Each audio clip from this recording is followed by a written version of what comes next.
I need to remove this vacuum pump over here. It seems to be leaking oil. You can see residue on the engine underneath it, but there's oil spattered all over the place here underneath this pump, and it seems to be running down the back of the engine there and behind the water pump and the power steering pump brackets, and making one heck of a mess on all the plugs.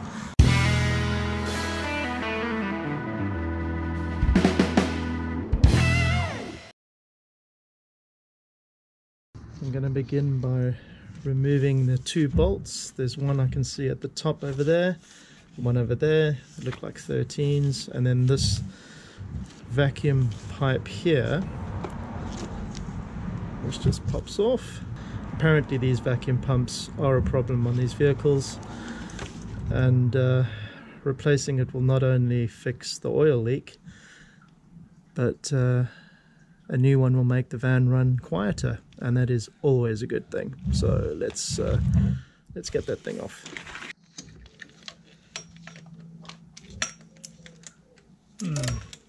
Okay, well, the ratchet's not going to work. Now, to remove the vacuum pump, you're going to need a 13mm spanner that looks like this. They usually come in a set. I've got the vacuum pump off the engine. It's the original part, from what I can tell. It's a stamped VW Audi, made by Pierberg. It was weeping a little bit from the bottom. The vacuum pump can be responsible for a rather large ticking noise that many people seem to have. It doesn't seem to be a bad thing necessarily. I was going to replace the seal anyway, which I've got an order, which unfortunately hasn't arrived for the weekend. And then this is the little shaft that goes into the head. That little spring kind of pushes in and out like that as the cam in the engine spins. So what I've done is I've bought a new one. It's a pattern part, and it looks, you know, it looks pretty good. I'm pretty sure a lot of these things come out of the same factory, right? But anyway, what I'm most interested in is the surface of that face, and of course whether or not the seal protrudes, which it does. So that should make a nice seal, and it's got the original kind of design interlocked gasket there, like this one does not have. So at some point this seal must have been replaced, and probably why it's leaking.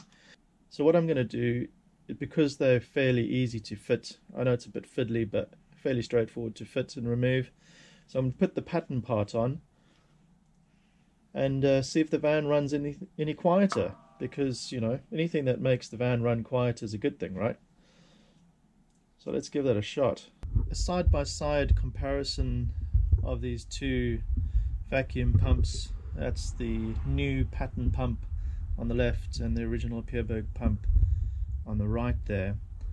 They, on the face of it, look identical. Like I mentioned before, this does not have the original seal because it doesn't have the little kind of protrusions over there, which the seal has. Other than that, the quality of the pattern part looks pretty good. Gonna give the little shaft a good clean up. Although it does have a little flat section on it, it doesn't seem to need to be inserted in any particular way. That end I do know is from being on top of the pump, so I'll insert it back the same way. You can get a better idea of the location of the vacuum pump over here, where I've got this colourful piece of fabric. This is a better view out here in the daylight of the replacement vacuum pump. It's supplied by a company called MGA. Most important thing is that the seal on this one actually protrudes from that face, whereas on the original one that I removed, that seal was absolutely like not even flush. So it's no wonder I had a little bit of a leak from it. So this should do the trick. I've applied a little bit of oil to the little shaft. So you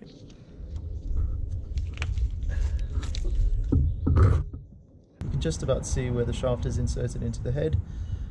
Got enough friction just to stay in place while I fit the vacuum pump back on. Right, that's a much better view of the position for the vacuum pump. So it's got these two little nuts which you need to remove. They're 13s. Take those off. Yep, did that the right way around. There you go. That's the correct way around now. There you go. Just pops in place like that.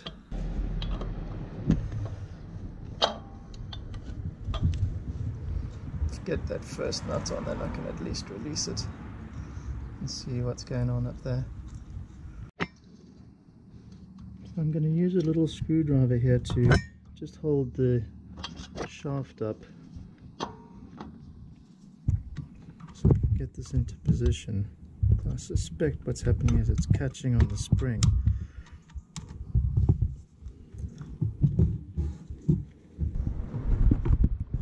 Because you've got these fuel lines.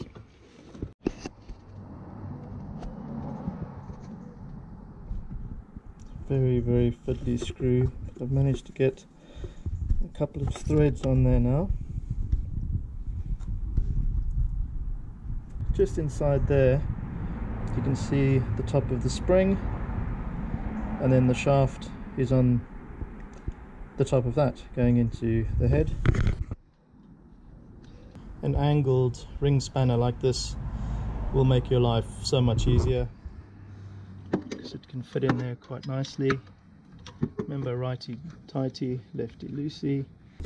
It'll take a while, but it does tighten up, and the spring compresses on the shaft. There we go. Now I'll do the bottom.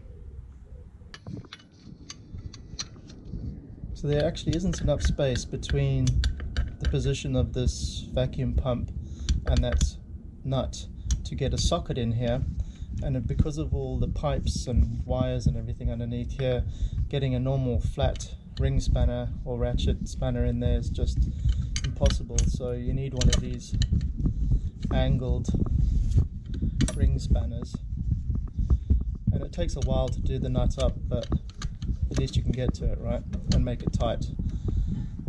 So I'm going to do that now. And there you have it. The new vacuum pump is fitted. The only thing that's left to do is to attach this vacuum pipe. There you go, that just presses on there. And that's it. I hope you enjoyed this video. Don't forget, give it a thumbs up, subscribe to the channel, and I'll catch you on the next one.